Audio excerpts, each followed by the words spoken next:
Fala, Pai, daquele modo que transforma e que a gente não pode causar na vida e no coração de ninguém. A gente aqui que está precisando muito ouvir a Tua palavra, em todos nós, alguns com muita urgência. Então, Pai, fala, converte o coração, converte a mente a Ti, quebra, cura a mente e o coração da gente hoje, em nome de Jesus. Amém. 1 João, capítulo 4, a partir do verso 7. Amados, amemo-nos uns aos outros, porque o amor procede de Deus.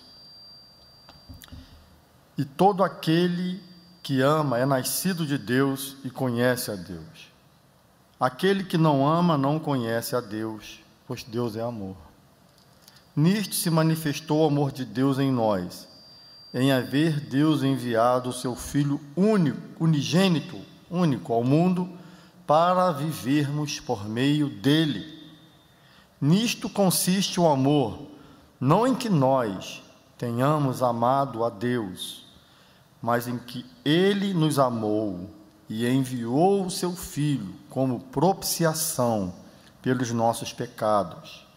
Amados, se Deus de tal maneira nos amou, devemos nós também amar uns aos outros. Ninguém jamais viu a Deus. Se amarmos uns aos outros, Deus permanece em nós e o seu amor é em nós aperfeiçoado. Nisto conhecemos que permanecemos nele e ele em nós, em que nos deu do seu Espírito. Nós temos visto e testemunhamos que o Pai enviou o seu Filho como Salvador do mundo. Aquele que confessar que Jesus é o Filho de Deus, Deus permanece nele e ele em Deus. E nós conhecemos e cremos no amor que Deus tem por nós. Deus é amor. E aquele que permanece no amor, permanece em Deus e Deus nele.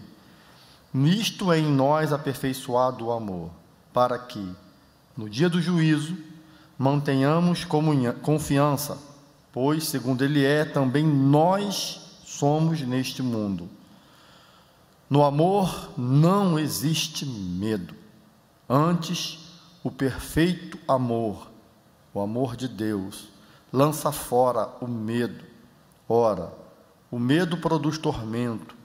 Logo, aquele que teme não é aperfeiçoado no amor. Nós amamos, porque Ele nos amou primeiro. Se alguém disser, amo a Deus, e odiar a seu irmão é mentiroso, pois aquele que não ama a seu irmão, a quem vê, não pode amar a Deus, a quem não vê. Ora, temos da parte dele, de Deus, este mandamento, que aquele que ama a Deus, ame também a seu irmão. Amém.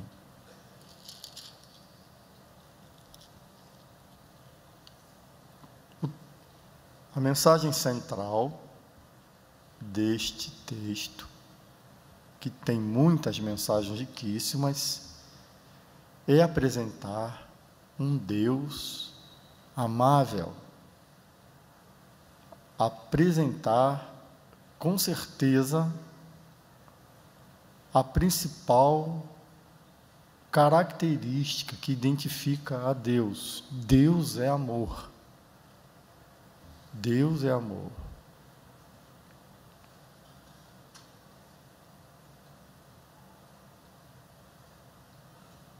E, sendo o amor, o texto faz uma afirmação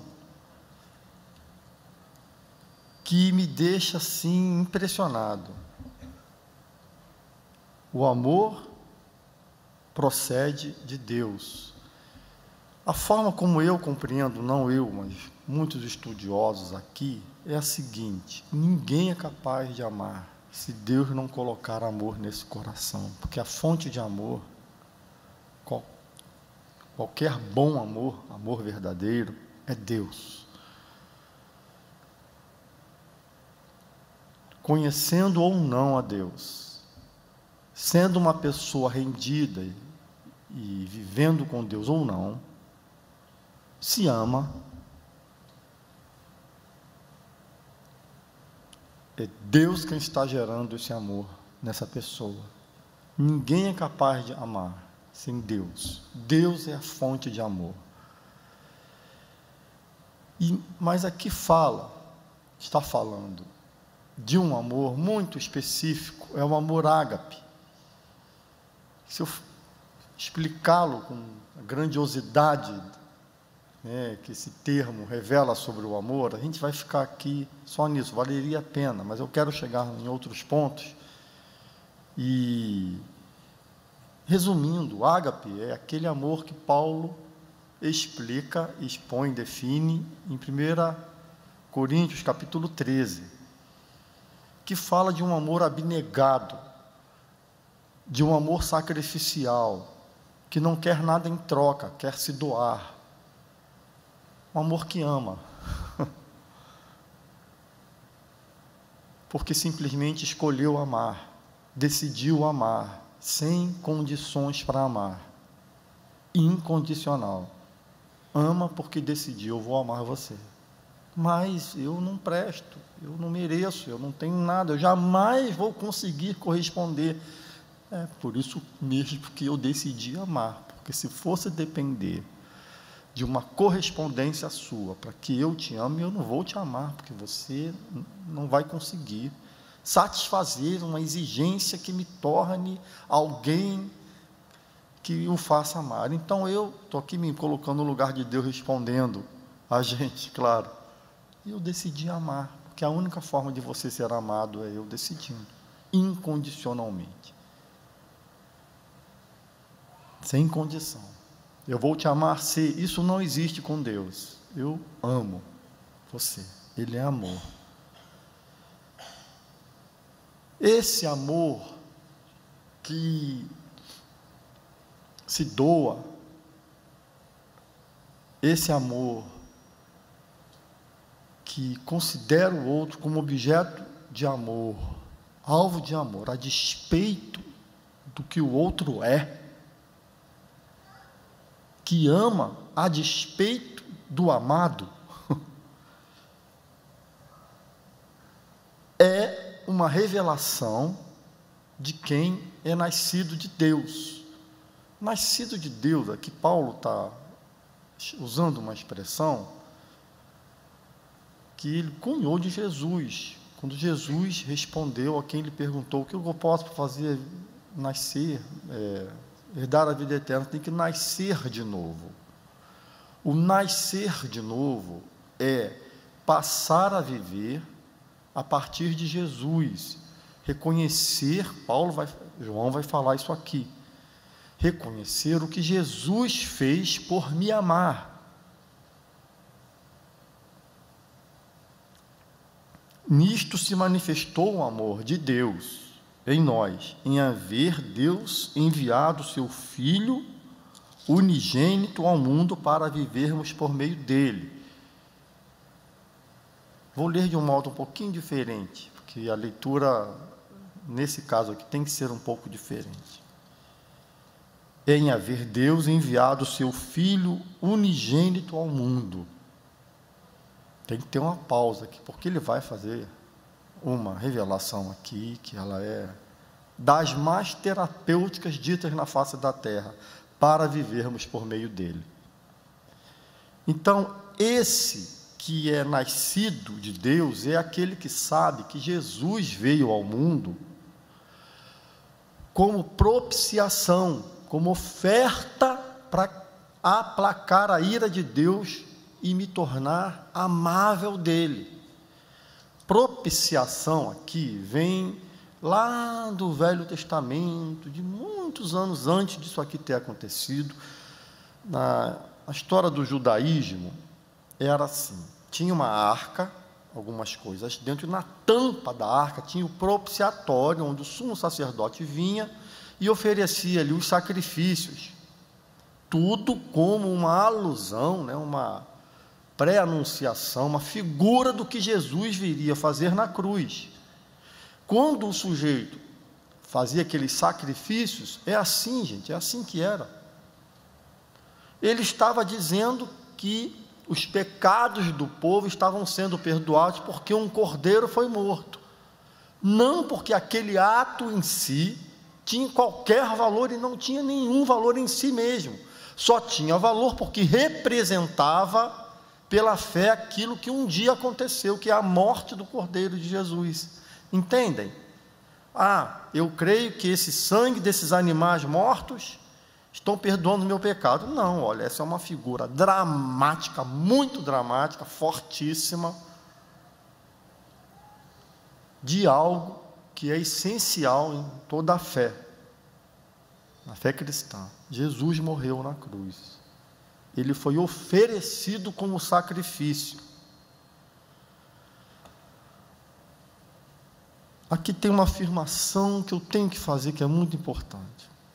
Essa semana eu conversei com uma pessoa, e ela me disse um negócio sério. Ela estava num diálogo com alguém, e esse alguém disse para ela, eu creio, cristianismo, essa coisa, mas para mim Jesus não é Deus. Jesus não é Deus. Aí ela, mas Jesus é Deus. Então eles ficaram assim, e ele, você acredita que ele é Deus, mas eu não acredito. E eu ouvindo aquilo, e eu não ouvindo aquilo, ela me contando o diálogo, eu falei assim, olha, a questão não é nem a sua e nem a dele. A questão é o que Jesus disse que ele era. Porque se Jesus não é Deus, ele é mentiroso, é um farsante, que ele disse que era. Quem me vê a mim, vê o Pai, palavras dele. Eu não tenho escapatória. Jesus disse que veio para perdoar os nossos pecados. Ele era esse cordeiro da propiciação. Então, eu fui alvo desse amor de alguém que decidiu vir ao mundo, morrer por mim, sendo completamente inocente, sem pecado, sem erro, sem mácula. Nisto consiste o amor, eu sendo inimigo, pecador. Inimigo, Paulo diz essa expressão, filhos da ira, mas Deus, sendo rico em misericórdia e graça, nos amou, mandando o seu Filho, enviando, em um acordo com o Pai e o Filho. É como se o Filho dissesse, não é isso, gente, mas para a gente entender, é uma didática aqui. Jesus, minha criação maravilhosa, pecou. Eles não cumpriram o acordo que eu fiz com eles, de me obedecerem. Eu sou pai deles. Não é que Deus seja um déspota. E que eu, como pai, tenho uma parca visão disso. Eu falo, filho, faz isso, porque eu conheço esse caminho. Se você for por esse, você vai se dar mal. Então, o Pai criou os caminhos para a nossa vida. Então, não siga outro que é de morte. E o Filho decidiu seguir o homem, eu e você, o caminho de morte. Aí, vai para a morte. É desobediência. Aí Jesus, então, entra na história. Pai, deixa comigo. Eu vou lá resgatá-los para você. Eu vou resgatar. Como? Eu vou pagar o preço. Pagar o preço. Eu vou me oferecer. Porque eu creio que você vai me ressuscitar. Mas eu vou pagar o preço. É um amor absurdo. Não queira entender. Não queira colocá-lo numa lógica, num plano lógico. Ele simplesmente ama você. E morreu por você e por mim. Então, nisto consiste, como diz aqui, nisso se manifestou, isso consiste em outra coisa, uma manifestação desse Deus, a prova contundente que Deus enviou o seu Filho. E Jesus disse que ele veio para isso, eu vim para morrer. O versículo mais famoso da Bíblia, não sei se o mais famoso, um deles, João 3,16, foi dito por Jesus, porque Deus amou o mundo de tal maneira. Poxa, você deve estar pensando, se esse é o mais famoso, eu nem conheci. Tem que ler mais a Bíblia você então. Porque Deus amou o mundo de tal maneira que deu seu único filho, para que todo aquele que nele crê não pereça, mas tenha a vida eterna. Quem disse essas palavras foi Jesus. Não foi o apóstolo, não, foi Jesus. E a consistência do amor? Consiste em que nós tenhamos amado, não em que nós tenhamos amado a Deus, mas em que Ele nos amou e enviou seu Filho como propiciação pelos nossos pecados, como oferta. A ideia da propiciação aqui é algo que é feito para aplacar a ira, para pacificar, para pagar o preço. Pagando o preço, absolve. Hoje eu sou absolvido de qualquer culpa, porque Jesus pagou esse preço na cruz por mim. Ninguém, amados, se Deus de tal maneira nos amou, devemos nós também amar uns aos outros. O padrão para que eu te ame é esse. Amou ao ponto de, se necessário, como foi, Ele amou ao ponto de morrer por nós. Olha, melhor você tapar os seus ouvidos, porque eu vou dizer o que eu compreendo aqui, o que esse texto quer dizer. Alguém está tapando? Não, eu avisei.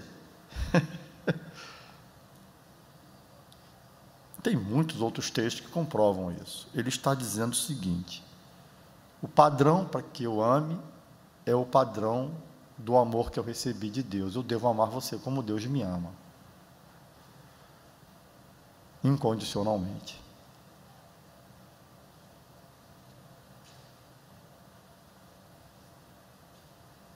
Esse é o padrão. Devemos nós também amar uns aos outros. Ele está dizendo assim: se necessário for, morra pelo outro. Se for necessário, vá até o fim. Vá até o fim.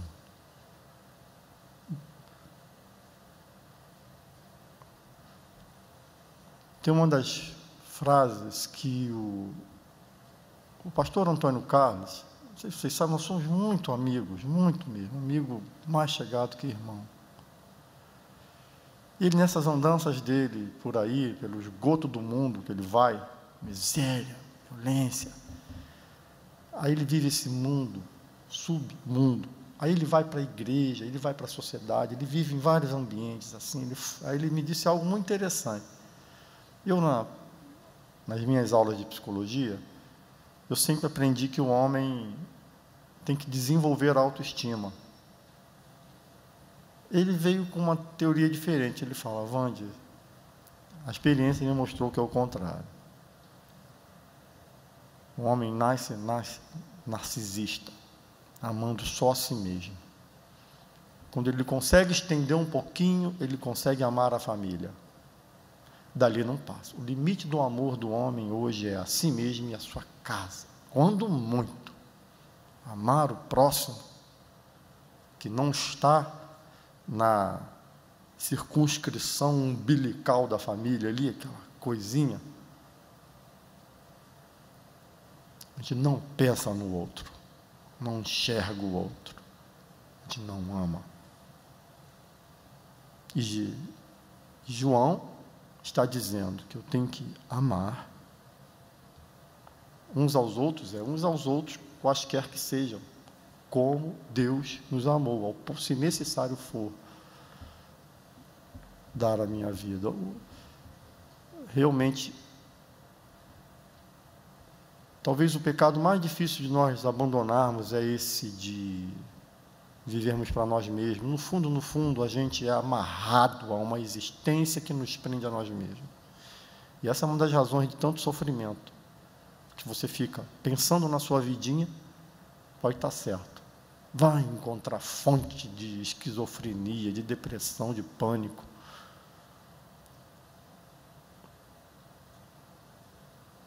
Eu devo amar você como Deus me amou. Ele fala isso aqui atrás, quer ver? Será que eu acho? O verso 18 do capítulo 3. Filhinhos, não amemos de palavra nem de língua, mas de fato e de verdade.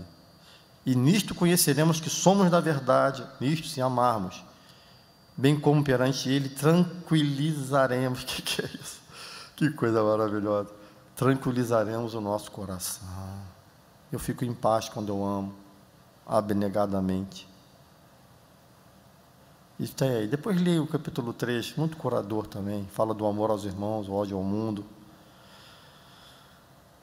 Se amarmos uns aos outros, Deus permanece em nós. Ora, é claro, eu estou evidenciando que eu sou nascido de novo. A minha mente, quando Jesus entra em minha vida, acontece com ela uma metanoia, é uma reversão de valores. Acontece isso, em alguns de um modo mais radical, em outros não, mas vai acontecendo processualmente com todo mundo. Há uma metanoia, os valores, a visão de mundo, tudo muda. Então,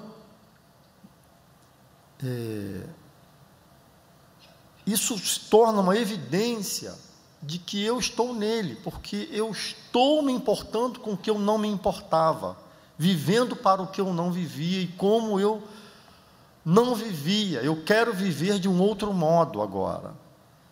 Nisto conhecemos que permanecemos, estamos fincados nele, como fala o verso 9 que eu falei, para vivermos por meio dele. Eu vivo por meio de Jesus.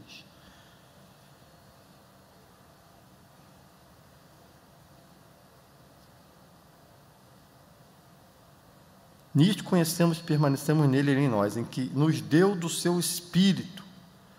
Agora eu tenho algo em mim, Espírito com letra maiúscula, eu tenho algo em mim, alguém em mim, que é o agente dessa transformação que me faz amar. Tem mais benefícios, a gente vai chegar neles, hein? Tem benefícios aqui que me faz amar como eu não sou capaz de amar, e nem quero. Muitas vezes esse Espírito revela quem eu sou, porque me transforma.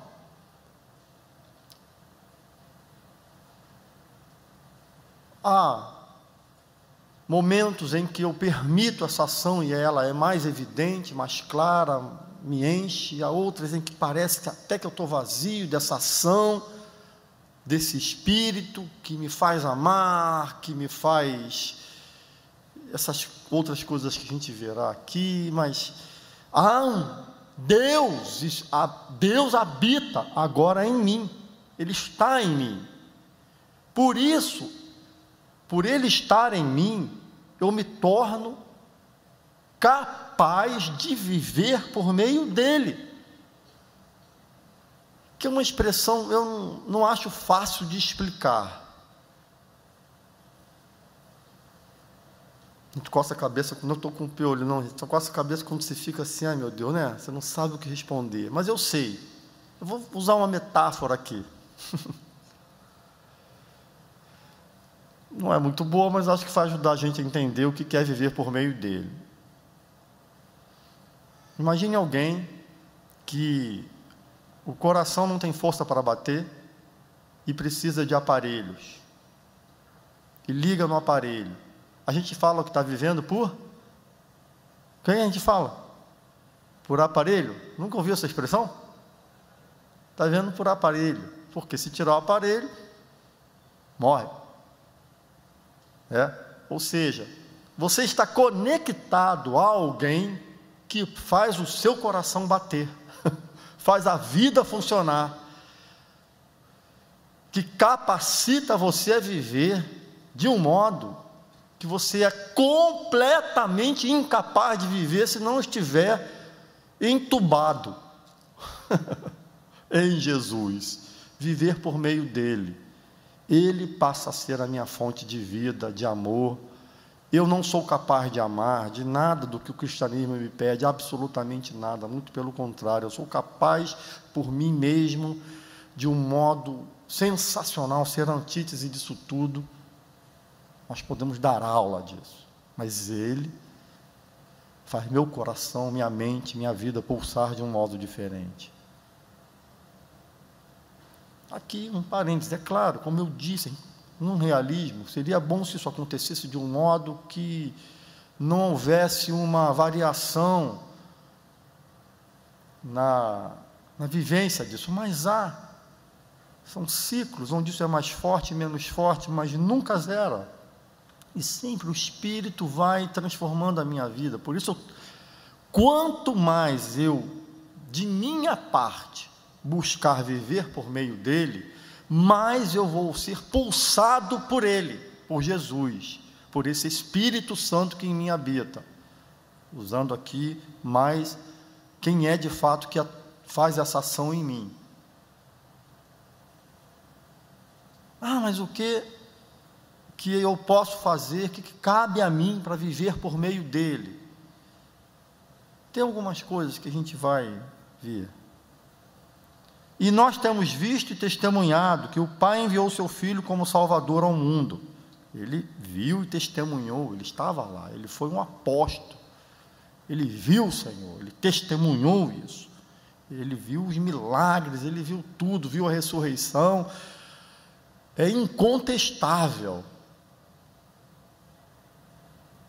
Às vezes a gente trata a fé cristã como se fosse um código de religiões, de dogmas, não é, gente, de regras, não é.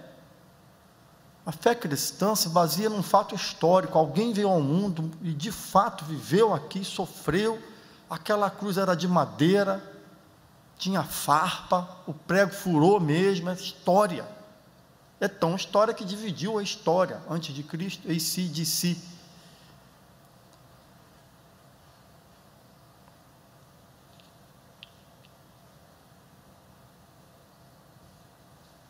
Então é fato, a fé cristã é incontestável nesse sentido aqui. É interessante porque eu sou aquele tipo que minha conversão não foi muito, meu coração foi tocado e tinha uma crise. Deus tem vários caminhos para nos levar a Ele. Como eu tenho uma cabeça muito doente, infelizmente, você vai falar, isso é doença? Para mim é, porque me cansa, hoje menos, aos 52, quase 53, já aprendi a lidar com isso, mas uma mente difícil, uma virtude, tem gente, a mim não é, me cansava pensar e questionar tudo. Então eu me enveredei a entender a fé cristã, até que eu me deparei com argumentos históricos lá, de fato aconteceu. Então, olha, isso aconteceu. Se você vai aceitar a veracidade ou não, é outra. Agora, aconteceu, tem fatos. E mais, aí, principalmente, se me permitem aqui, um pouquinho ainda, essa digressão aumentá-la, quando eu vi que ou Jesus era o que ele disse que era, ou é um farsante, como eu já afirmei aqui. Puxa vida, então a minha mente começou a entender a fé cristã e eu fui me rendendo, mas nada disso gera conversão, de fato que gerou, mesmo sendo irrefutável, tem que ter uma ação desse Espírito, pela graça de Deus aconteceu comigo, que vai você se render à verdade da fé cristã. Temos visto e testemunhado, não é um conjunto de dogmas, de regras, de igreja, eu sou crente porque vou à igreja, que eu sigo isso, não é. Eu acredito, creio que de fato, há um fato histórico que mudou a história do mundo. Deus enviou seu Filho para morrer por mim, e Ele disse que veio para isso. Ou eu acredito no que Ele disse, ou a fé cristã se torna como uma outra qualquer. Ou seja, não vale nada. Mas o fato é que é uma fé testemunhada. Aquele que confessar que Jesus é o Filho de Deus, Deus permanece nele e ele em Deus. Na verdade, aqui quem confessa é porque Deus está nele. Ele é o Filho de Deus. enviado ao mundo. E nós conhecemos e cremos no amor que Deus tem por nós. Deus é amor. E aquele que permanece no amor, permanece em Deus, e Deus nele. E nós conhecemos e cremos no amor que Deus tem por nós. Eu conheço porque experimento, creio porque esse Espírito me fez acreditar nesse amor. Eu experimento o amor de Deus. Isso aqui é muito interessante. A mente da gente, ela tem que ser convertida a conhecer o amor, né? A mente da gente tem que ser convertida a compreender a existência como sendo uma comprovação do amor de Deus por nós. Uma das coisas que mais expressam que nós conhecemos o amor de Deus, sabe qual é? A gratidão. A gratidão. Você sabe que essa natureza maravilhosa, exuberante, a mesa do café da manhã que você tem, ter acordado, ter dormido, a gratidão, eu sei que tudo isso é prova do amor de Deus por mim. Então eu começo a ler toda a existência como comprovação do amor de Deus por mim. Elivânia lá em casa, ela é assim, alguém, o tempo todo nos lembra isso, o tempo todo. Não deixa de agradecer. Começou qualquer coisa, recebeu qualquer coisa, aconteceu qualquer coisa, gratidão. Ela é uma porta-estandarte da gratidão lá em casa. É impressionante. E é muito lindo ver os filhinhos. Essa semana, é legal quando você vê que isso começa a fazer parte deles. Você não precisa ficar falando o tempo todo.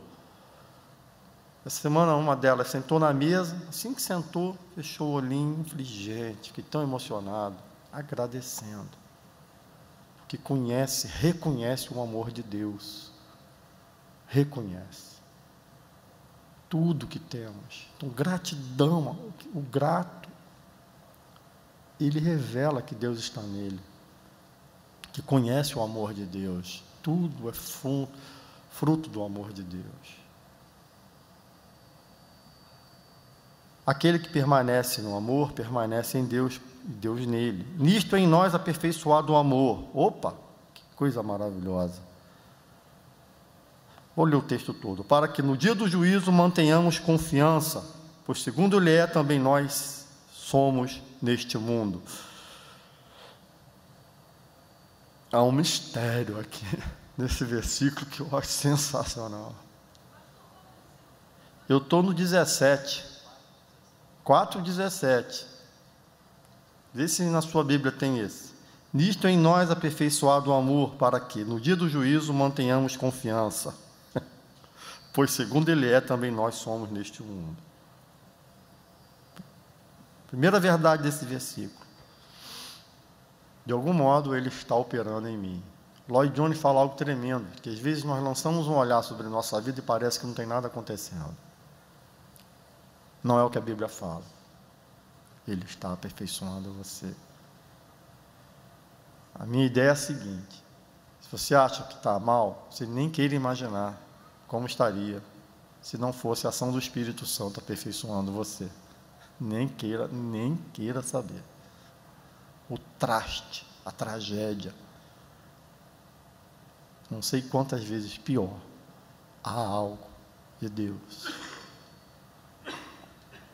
sendo operado em minha vida. Ele está. Eu às vezes olho para mim, honestamente falo, Senhor, só pioro. Já pensou isso de você? Com toda honestidade. Eu já tive vezes de falar, Senhor, me leva, porque eu não tenho jeito. Porque você começa a lançar um olhar sobre você, muito de peso. Eu falo, não, mas o Espírito Santo habita em mim, e Ele está me aperfeiçoando. Aí você poderia, ele está aqui falando para um grupo, que parece que tinha alguém ali com medo.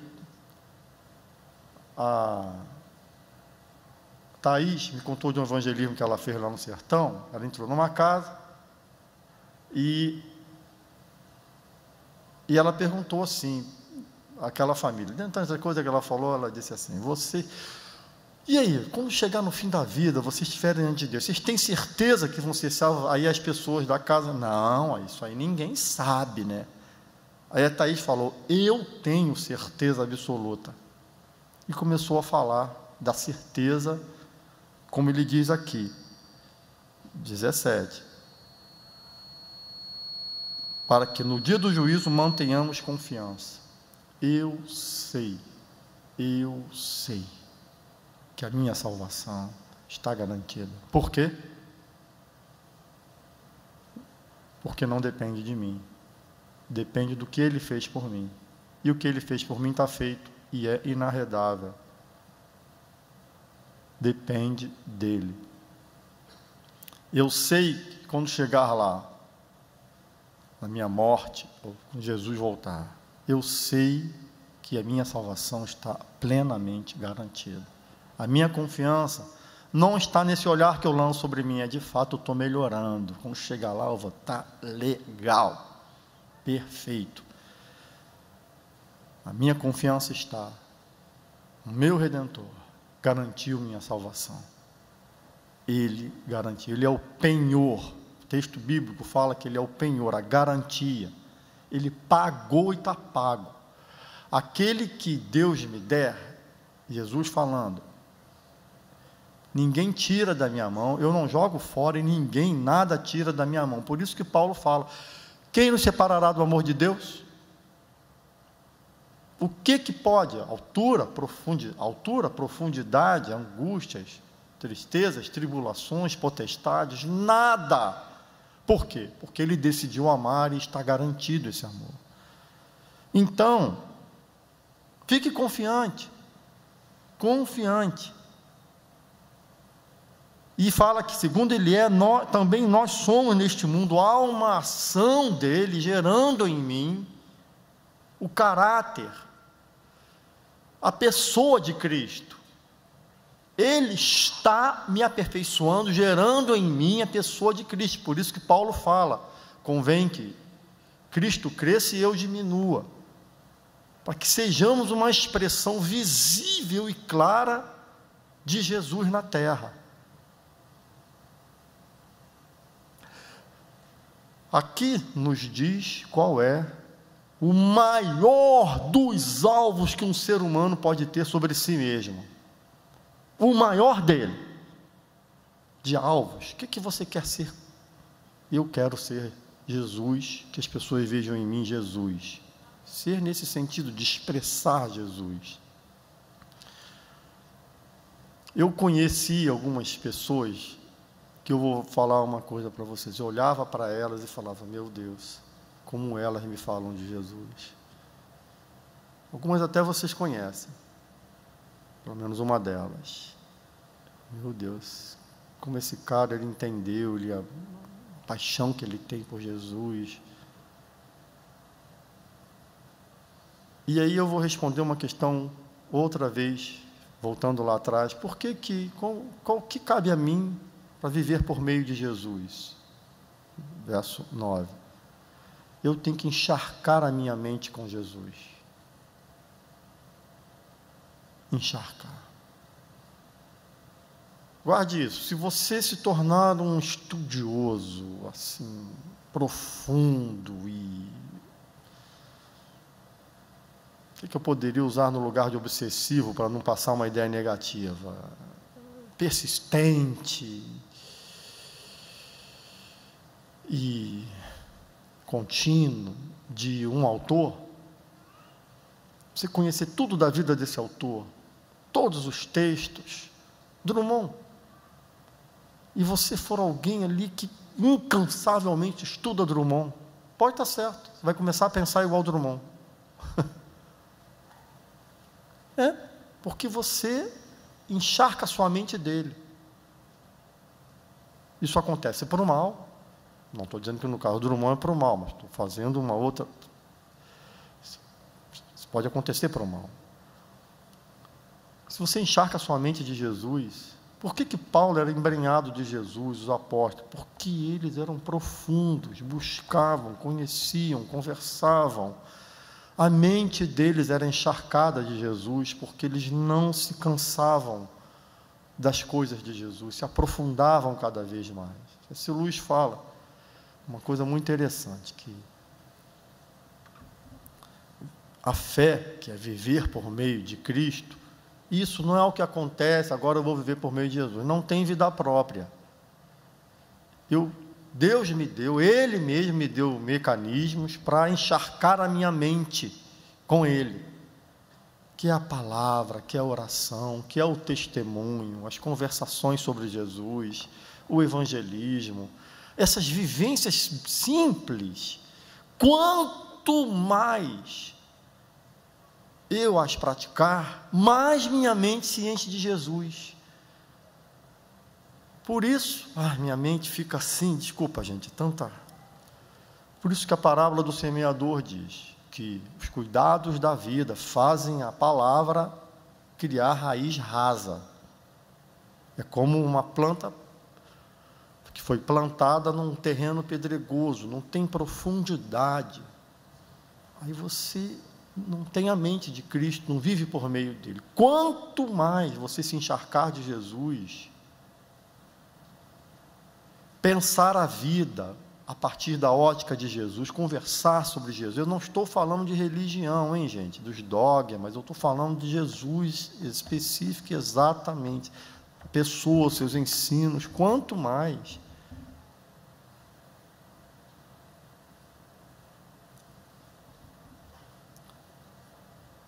eu não me lembro quem disse, foi Moody, Henrique, você que fez seminário,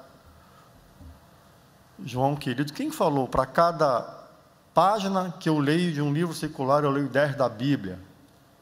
Não sei se foi Moody, Wesley, um desses sujeitos, eu esqueço às vezes, mas eu falei, caramba, que coisa.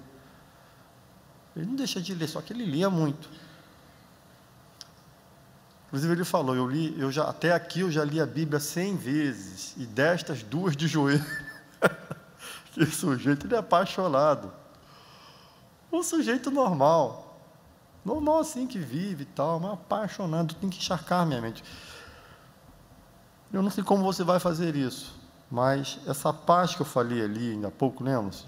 O coração ficar tranquilizado, quando você encharca e passa a enxergar a vida por meio de Jesus. Para isso você tem que se aprofundar nele e se lembrar das verdades dele, se lembrar como recitá-las e viver por meio dessas verdades. Então, aí você vai gozar um dos maiores benefícios da fé cristã. Não é o maior, difícil mensurar qual é o maior, mas com certeza um dos maiores. Você vai viver em paz, sem medo. No amor não existe medo. Sempre que houver medo, é porque um pensamento tomou o lugar do pensamento de Jesus na minha vida. Sempre que houver um medo, é porque eu esqueci, naquele momento, o que Deus fez por mim, o que Ele faz por mim, o que Ele me garante. O medo vem, o que é natural, eu falo, ter, mas é porque, de algum modo, uma força ficou maior do que a força do amor de Deus por mim. Sempre que eu me lembro, Ele me ama. Se ama, cuida, guarda. Ele me ama. Ele morreu por mim. Ele vive por mim. Ele garantiu a minha vida. Ele me ama e disse que o seu amor por mim cuida de mim, está me aperfeiçoando. Ele me ama. E todo o texto bíblico diz que esse amor o faz cuidar de mim e olhar para mim, zelar por mim. É a parábola que há pouco tempo eu preguei aqui, da ovelha perdida. Que ele vai atrás da ovelha que se perdeu, porque ama, ele não suporta vê-la longe, ele ama. Você não tem respostas para as contingências e tragédias, não tem. Eu não estou dizendo que você vai responder e a sua mente intelectualmente vai ter uma satisfação porque responde às questões, não vai, mas você vai se lembrar Tragédia alguma que aconteça comigo é maior do que a tragédia que ele viveu por mim, morrendo na cruz. Ele mostrou seu amor. O que vocês acham que poderia fazer um homem entrar numa cova de leões e não ter medo? Eu vou entrar. Se eu morrer, e o medo ali não é, se os leões não vão me devorar, não. Não é, gente, não se iluda. Muita gente entrou em cova de leão e foi devorada a cristãos. O medo não era esse. O medo é, se eu morrer, é lucro. Se eu não morrer, eu sei em quem tenho crido. Imaginem a mim aqui. Vocês me veem na rua, se você gosta de mim ou não, uma turma enorme, começa a me apedrejar, pau, pedra.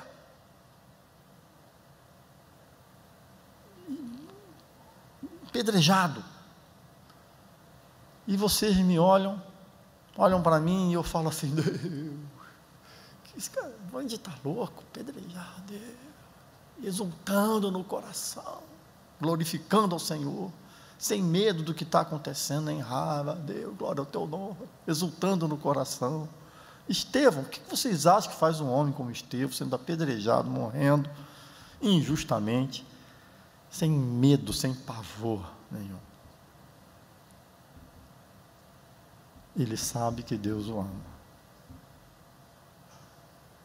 Fala-se muito de batismo do Espírito Santo, e tem que falar mesmo. É uma experiência que você tem do Espírito Santo. Experiência. É uma experiência. Não há batismo maior que esse, que do amor. Aliás, quando Paulo começa a falar do amor, o que ele afirma? E eu quero apresentar a vocês o quê? Um caminho, o mais excelente. É o caminho, é o amor. É um caminho, algo que você trilha com Deus. Não há medo. O perfeito amor lança fora o medo. Aqui, direta especificamente, primariamente, o medo do juízo final, de morte.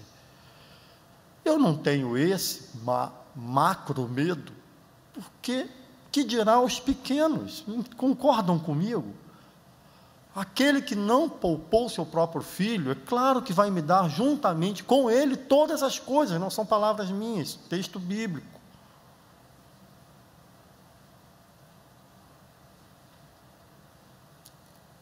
Agora eu vou dizer, o que me fez pregar essa mensagem foi o medo. Meu medo que eu senti. Falei, sim, que vem. Essa noite eu tive um medo enorme. Você não tem medo não, gente? Eu tenho. Só que eu venço meus medos com a verdade bíblica. Mas vem. O medo não morre. Emocional e psicologicamente. Ele morre concretamente. Não vai dar em nada. E eu até afirmo, mesmo que eu tenha medo, o meu medo não vai acontecer. Que não é a crença, não é a minha crença que torna a verdade verdade. Ela é verdade, crendo eu nela ou não. Você pode ter medo de que algo vai acontecer. Mesmo esse medo não vai se realizar. Bem, mas há uma arma que você tem para lançar fora esse medo. Viver no amor de Deus. Eu tenho medo de mim, gente. Eu tenho medo de mim mesmo. Que medo é esse? Eu tenho medo de mim. Meu maior medo sou eu. Eu não tenho medo da morte. Já tive muito medo de lacraia. Muito mesmo. Eu ficava paralisado com a lacraia. Era um negócio espiritual, acho. E eu via lacraia em todo lugar. Falei, isso é do diabo, não é possível. Até na minha máquina de lavar tinha 3. Depois sumiu que eu já contei isso aqui, eu acho. Sabe o que eu fiz? Estudei lacraia. Eu estudei o bicho, não posso mais viver nisso. Então, quando você lança a luz sobre o fantasma sobe. Eu lancei luz sobre aquele fantasma. Eu não mato mais lacraia. Para você ter ideia, não mato, pego ela, não na mão, na pá, que morre de dói. Jogo no jardim, porque é a maior amiga do jardim. Quem gosta de jardim sabe disso. Tem lacraia, tem saúde. Tá, gente? Mas não tenho medo mais nem de lacraia. Esses medos, essa coisa, não estou falando disso, mas medos que apavoram você. Meu medo sou eu, porque eu sei a tragédia que eu posso, por minhas fraquezas. Está decepcionado comigo? Desculpa, me perdoa, tá, gente? Mas eu sou assim mesmo, lamento te informar. Tudo bem, obrigado, Edinha, obrigado. Mas eu confio a minha vida ao Senhor. Eu confio a Ele. Senhor, não me deixa cair. Que se você deixar, eu já estou caído. Esse medo, todos os medos, são lançados fora. A ideia é que é pego e varado.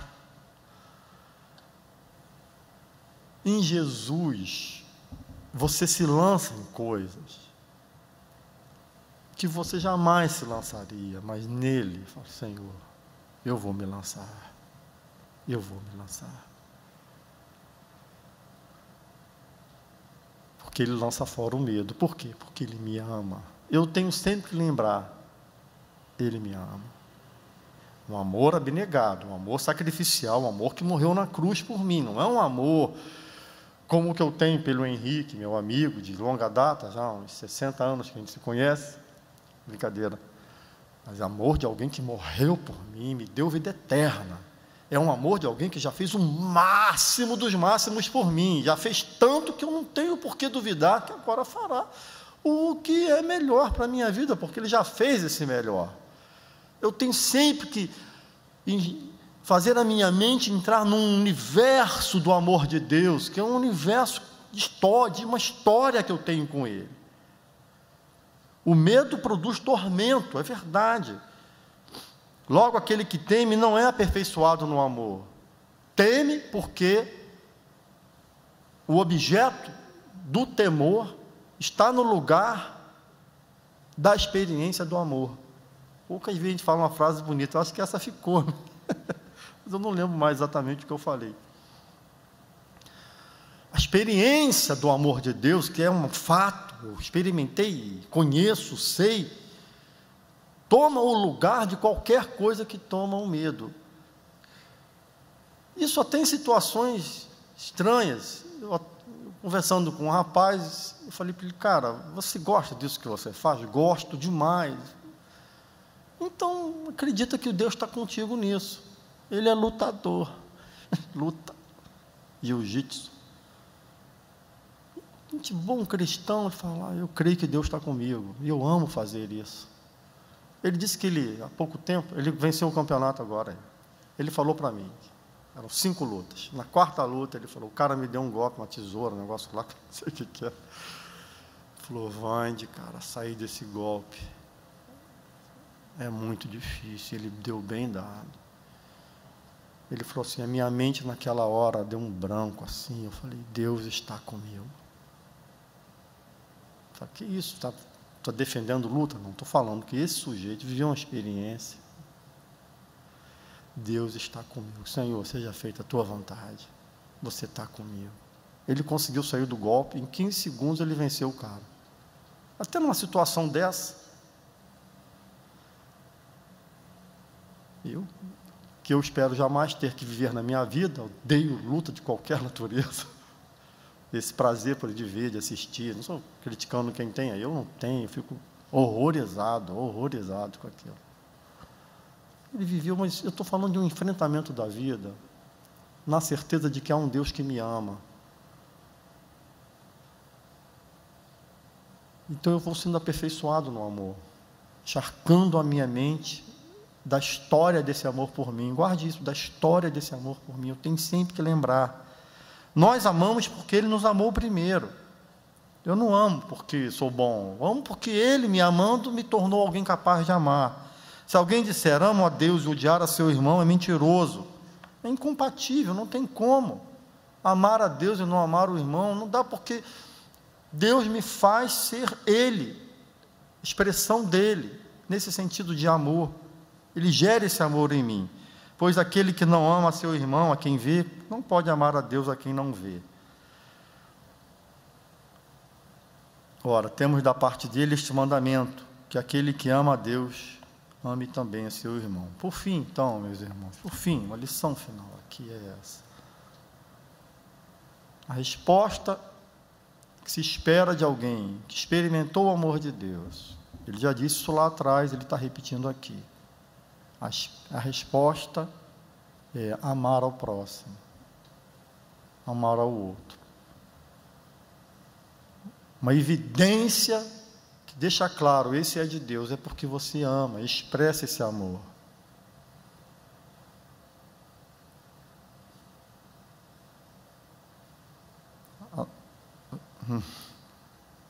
Pensei se eu vou falar o que eu vou falar aqui agora. Mas eu vou falar. Eu vou falar. Por exemplo, a gente, talvez alguns de nós tenha pensado assim, puxa, essa palavra do medo é tudo que eu precisava ouvir. Que agora eu vou sempre enxergar a minha mente. E ficou em segundo plano, ou em terceiro ou quarto, justamente aquilo que é fundamental no texto. Eu tenho que amar ao próximo. Então, eu posso usar o próprio texto bíblico para mim mesmo somente ficar, agora eu estou em paz. Ele está dizendo, já que você está em paz, você não está lutando contra o medo, sirva ao próximo. Seu problema do medo está resolvido, não está? Então, sai dessa luta. Entenda que Deus te ama, morreu por você, guarda você. Está em paz? Está legal? Opa, não é para ficar assim, é para amar ao próximo. Essa é a lição. Legal, né? Porque senão, se você não amar o próximo, os medos vão vir, você vai se tornar ensimesmado, vai pensar os cuidados da vida, e fica essa vidinha medíocre, cheia de medo de novo, e você vai ficar numa dinâmica. Ame, que você tanto aperfeiçoou esse amor, e vive mais os efeitos desse amor em você mesmo, quando você ama o próximo. Pai, completa essa palavra naquilo que eu não falei, e naquilo que eu falei, aplica, creio em meu coração, Pai, tudo a fonte dessas palavras, com certeza, a palavra lida é tua, mas a explicação em meu coração, uma certeza de que é teu também isso. Aplica essa palavra, Pai, ao meu coração, ao coração da minha irmã e do meu irmão, que já te conhece.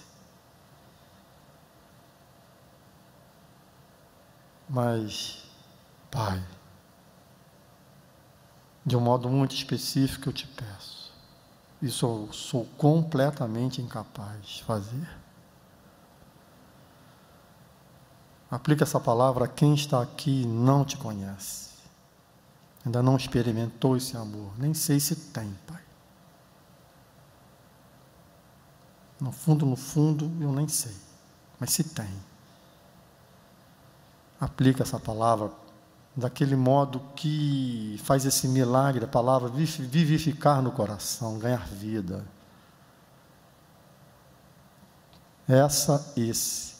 Entenda o quanto é amado, amada por você, e se renda hoje a Ti, Deus de amor. Aplica essa palavra para gerar conversão. Aplica também para gerar transformação em nós, Senhor, que igualmente somos iguais nesse sentido, todos precisamos de Ti. Que a mente de Cristo invada a nossa. Pai, dá-nos um batismo de amor, do Teu amor, para que ele seja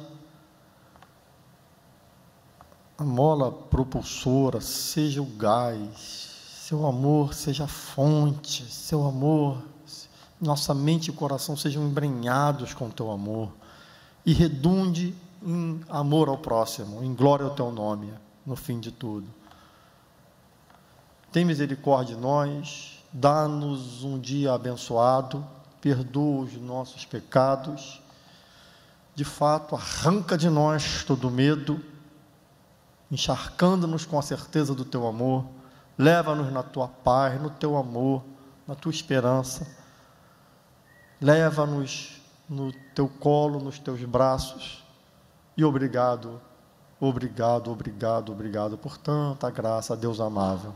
Em nome de Jesus. Que a graça do Senhor Jesus, o amor eterno, infindável, incondicional do Deus Pai, que a presença do Espírito Santo, fonte de amor, de vida, meu irmão, minha irmã, todos presentes, sejam intensos na sua vida e na minha, no povo de Deus onde estiver, nos nossos filhos no retiro, que essa bênção os alcance, os guarde, eles venham batizados com esse amor também, toda a igreja onde estiver, que a tua bênção alcance todo o teu povo onde estiver, Pai, tem misericórdia, em nome de Jesus, amém.